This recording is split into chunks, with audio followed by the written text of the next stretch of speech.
안녕하세요. 교수님과 함께하는 유럽 과학기술문화체험여행에 오신 여러분들을 환영합니다. 저는 본 강의를 맡은 군산대학교 기계자동차공학부 유경현 교수입니다. 여러분들이 유럽에 가게 되면 처음으로 만나게 되는 게 비행기, 기차, 자동차입니다. 유럽은 이미 고대 시대 때부터 과학기술 문명이 굉장히 많이 발달한 나라인데요. 여러분들이 가서 보고 느끼고 또 체험할 수 있는데 조금 더 도움이 됐으면 하는 바람에서 본 강의를 준비했습니다. 몇 가지 강의로 나누어서 진행할 텐데 듣고 여러분들의 체험 여행에 많은 도움이 되었으면 하는 바람입니다. 먼저 유럽에서 만나는 자동차와 기차에 대해서 먼저 말씀드리도록 하겠습니다. 잘 알다시피 많은 한국 사람들이 외국의 유럽 자동차를 많이 좋아합니다. 무슨 자동차인가요? 네, 앞에 엠블럼을 보면 알 수 있는 것처럼 벤츠 자동차이죠. 모든 사람들이 이런 멋진 자동차를 갖길 원하죠.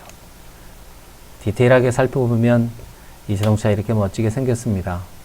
안에 엔진에서부터 멋진 유선형으로 된 자동차이고요.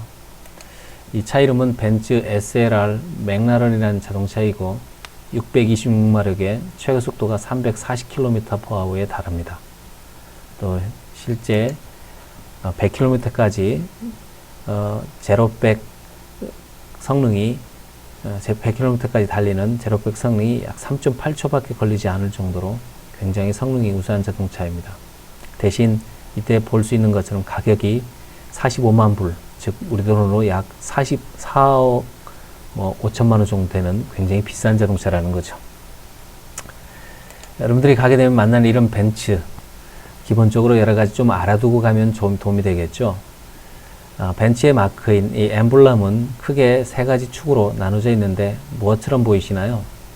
마치 반란개비처럼 보이기도 하고 별처럼 보이기도 하죠. 이 세 꼭지는 크게 엠블럼에서 의미하는 게 벤츠에서는 바다, 육지, 하늘이라는 그런 걸 상징한다고 하고 또 이 별이 언제나 위에서 빛난다라는 그런 의미를 가지고 엠블럼을 만들었다고 합니다. 이 벤츠 회사에서 만드는 자동차는 여러 가지 자동차가 많은데요.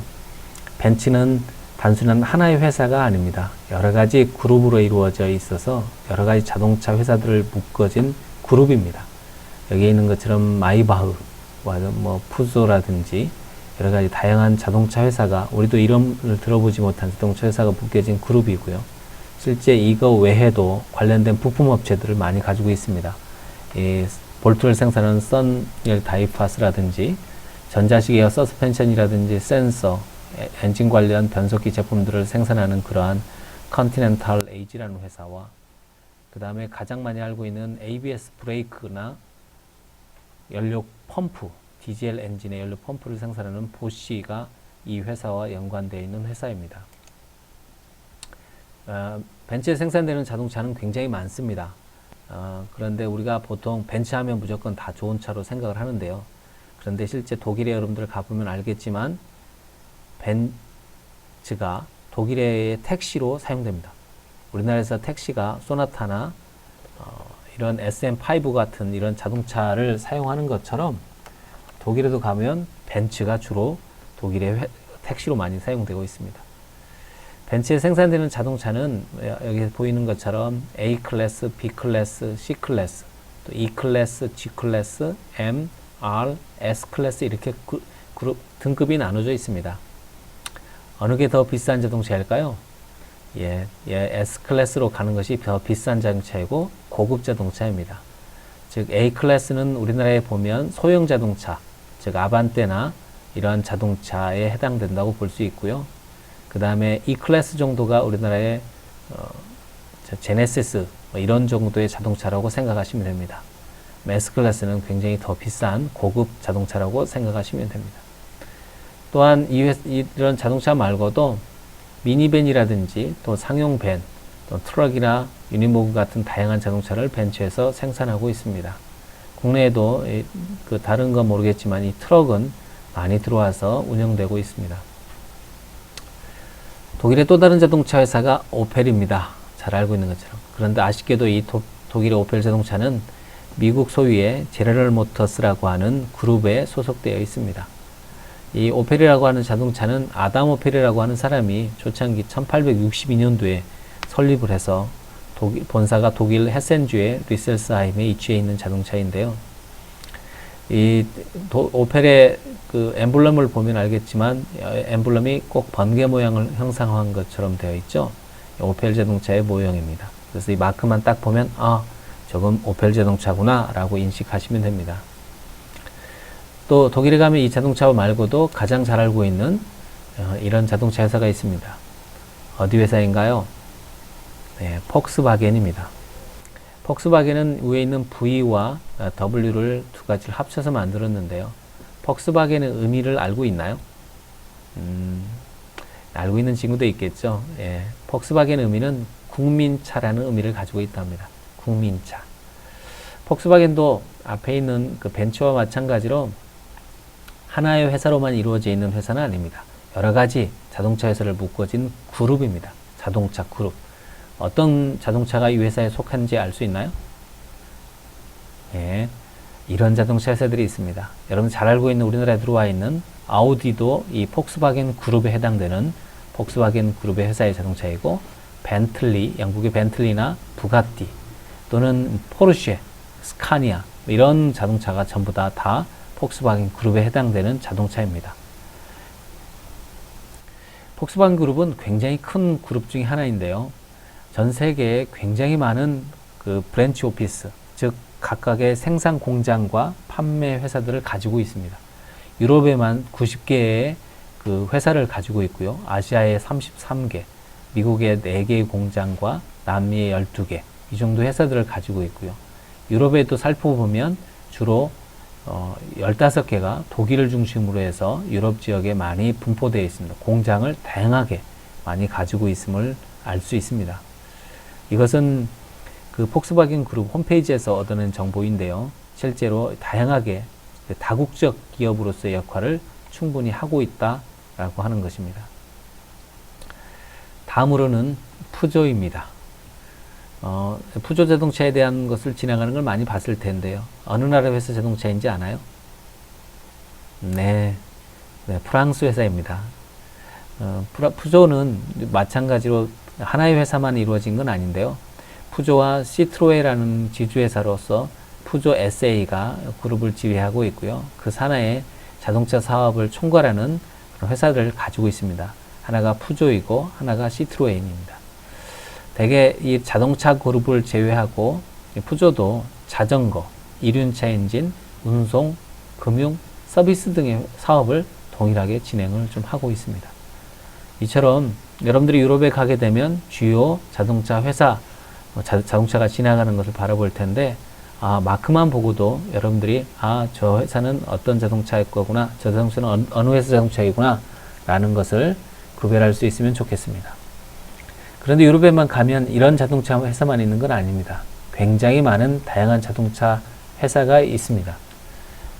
전 세계에 이렇게 많은 자동차 회사가 있습니다. 이것은 자동차 회사의 엠블럼만 모아놓은 건데요. 앞에서 금방 얘기했던 아우디라든지, 그 다음 BMW, 뷰익, 여기에 나오는 뭐 쉐비롤렛, 그 다음에 뭐 시아트, 벤츠, 다양한 자동차 회사들이 있습니다. 여기에 있는 표만 해도 벌써 100여 개에 가까운 자동차 회사가 있음을 알 수 있습니다. 혹시 만약에 여러분들이 자동차를 나중에 공부하게 된다면 전 세계에 이렇게 많은 자동차 회사가 있기 때문에 취업하는 것은 걱정하지 않아도 되겠죠. 물론 다국어가 가능한 여러분이 되면 더 좋겠고요. 그런데 이렇게 많은 자동차 회사들이 각각의 개별 그 회사로 존재하지는 않습니다. 이게 여러 가지의 앞에서 얘기했던 벤츠나 폭스바겐처럼 자동차 그룹으로 여러 가지 다양한 자동차 회사를 소유하고 있습니다. 이걸 좀 나누어 보면 이렇게 크게 폭스바겐 그룹, 다임러 그룹, GM 그룹, 또 우리나라에 있는 현대 기아 자동차 그룹, 피아트나 크라이슬러 그룹, 또 잘 알고 있는 일본의 도요타 그룹, 이렇게 다양한 자동차 회사 그룹으로 나눠서 볼 수 있습니다. 전 세계에서 가장 많은 그럼 생산 대수는 어디일까요? 자, 현재까지 전 세계에서 가장 자동차를 많이 생산하고 있는 자동차 회사는 1위부터 10위 또는 22위까지 볼 수 있는데요. 1위부터 10위까지 보면 토요타가 가장 많은 자동차를 현재까지 생산하고 있습니다. 약 900만 대 정도 생산하고 있고요. 1년에. 그 다음에 2위가 GM그룹입니다. 3위가 앞에서 설명했던 폭스바겐 그룹이고요. 4위가 포드, 그 다음에 5위가 다행스럽게도 우리나라 자동차 회사인 기아자동차 그룹입니다. 현대기아자동차. 잘 알고 있는 일본의 혼다나 닛산 자동차도 만만치 않게 자동차를 많이 생산하고 있고요. 향후 자동차 회사들이 또 재편된다고 하는데 전 세계 자동차 회사가 살아남으려면 이 5위 안에 들어가야 된다고 합니다. 그래서 우리나라 현대기아 자동차 그룹도 자동차 생산 판매 대수를 5위 안에 들으려고 굉장히 많은 노력을 하고 있습니다. 이외에도 11위 회사부터 22위까지 그룹들이 있는데 독일에 가면 주로 보는 여러분들이 또 하나의 자동차가 BMW입니다. 생산 대수가 전 세계 13위 정도에 해당된다는 것을 여러분들은 알 수 있습니다. 유럽에 가게 되면 많이 보게 될 거고요. 또 하나 자동차에 관련된 정보를 하나 알려드리면 이런 각각의 그룹들로 이루어진 자동차가 그런데 각각의 독립된 업체로서만 활동하지는 절대 그러진 않습니다. 이 회사들도 그룹별로 서로 간에 자동차 회사의 지분들을 일정 부분들 소유하고 있는데 다음 표를 보면 여러분 쉽게 이해할 수 있습니다. 너무 좀 복잡한가요? 화살표가 다양하게 엮여져 있죠? 예를 들어서 간단하게 설명을 드리면 우리나라에 있는 자동차 그룹이 현대 기아자동차가 있습니다. 현대 기아자동차인데 여기 있는 녹색 선은 조인트 벤처를 한 그룹입니다. 우리나라 현대 기아하고 조인트 벤처를 하고 있는 기업을 쭉 따라서 가서 보면 미쓰비시 중공업하고 같이 연합해서 하고 있는 거고요. 빨간색은 실제 브랜드를 소유하고 있는 회사를 말합니다. 그래서 현대그룹에서 현대자동차를 소유하고 있고 또 기아자동차에서 기아그룹을 소유하고 있는 것처럼 소유한 걸 말합니다. 외국으로 살펴보면 미쓰비시라고 하는 회사가 이런 만사를 소유하고 있는 것처럼 빨간색 역할은 그룹에서 자동차 회사를 소유하고 있고 또 파란색 같은 경우는 이제 파트너십을 발휘하고 있는 건데요. 예를 들어서 어느 회사를 볼까요? 폭스바겐 그룹을 살펴보면 폭스바겐 그룹도 그룹 자체가 실제로 이 포르쉐 자동차 회사에서 일정 부분 그 폭스바겐의 지분을 회사를 소유하고 있기도 하면서 이 폭스바겐 자체가 또 다른 GM이나 화살표를 따라서 쭉 가보면 GM이나 다른 회사들과 같이 조인트로 연합을 해서 그룹을 하고 있습니다. 즉 달리 얘기하면 전 세계 자동차 회사가 하나로만 각각이 독립되어서 독자적으로 움직이는 게 아니라 서로 연합하고 각자의 회사의 지분들을 일정 부분들 소유하고 있다는 것을 알 수 있습니다. 자, 그러면 전 세계 자동차 회사에 대해서 일정 부분 좀 이해를 했나요? 다음으로 여러분들이 독일에 가면 여러분들이 방문하게 되는 회사가 하나 있습니다. 그 회사가 BMW입니다. 앞에서 제가 그 벤츠나 폭스바겐처럼 같이 설명하지 않았는데요. 여기서 설명하려고 제가 일부러 남겨두었습니다. BMW 로고가 앞에 있는 것은 로고입니다. 물론 엠블럼으로 사용되고 있는데요. 이 로고가 무엇을 뜻하는지 알고 있나요?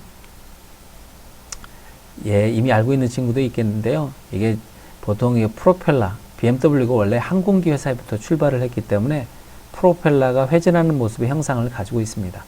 그래서 하늘을 의미하고 있는 의미를 가지고 있고요. 로고가 처음부터 이렇게 변천돼서 현재 이 모양을 하고 있다는 것을 알 수 있습니다. 여러분들이 가게 되는 BMW 회사는 BMW 박물관을 이렇게 방문하게 됩니다. 뮌헨에 가게 되면 방문하게 되는 박물관인데요. 여기 있는 홈페이지에 여러분들이 미리 들어가 보면 BMW 관련된 박물관에 대해서 더 많은 정보를 얻을 수 있을 겁니다. 보통 BMW 본사는 여기에 오른쪽에 있는 그림이 나와 있는 것처럼 4개의 실린더가 있는 빌딩 그룹이 구성되어 있고 옆에 박물관 그룹이 따로 되어 있는 BMW 벨트로 구성되어 있습니다. 그래서 여기에 가면 항공기 엔진, 오토바이 제조에서부터 시작된 BMW 오랜 역사를 실제로 여러분들이 가서 볼 수 있습니다. 실제 그 지도상으로 살펴보면 보통 이 BMW 벨트가 이렇게 전부 다 BMW 벨트인데요. 이게 본사가 되겠고요. 이쪽에 이제 BMW 벨트로서 박물관 형태를 가지고 있습니다. 박물관에 들어가 보면 각 연도별로 자동차 회사들이 진열되어 있는 걸 볼 수 있고, 항공기 엔진에서부터 다양한 자동차에 관련된 엔진들을 여러분들이 가서 직접 눈으로 보고 만져볼 수 있습니다. 여러분들이 가서 좋은 경험해 보고 오시길 바랍니다. 자, 오늘 강의의 마지막으로 하나만 더 말씀드리면 BMW 자동차입니다. 자동차를 뒤를 보면 하나 궁금한 게, 다음처럼 뒤에 마크가 이렇게 엠블럼 마크 오른쪽에 표시가 되어 있는 것을 볼 수 있습니다. 이게 보통 자동차의 특성을 나타내는 건데요. 대개 저 자동차가 소형인지 중형인지 또 대형 자동차인지를 표시해 줍니다.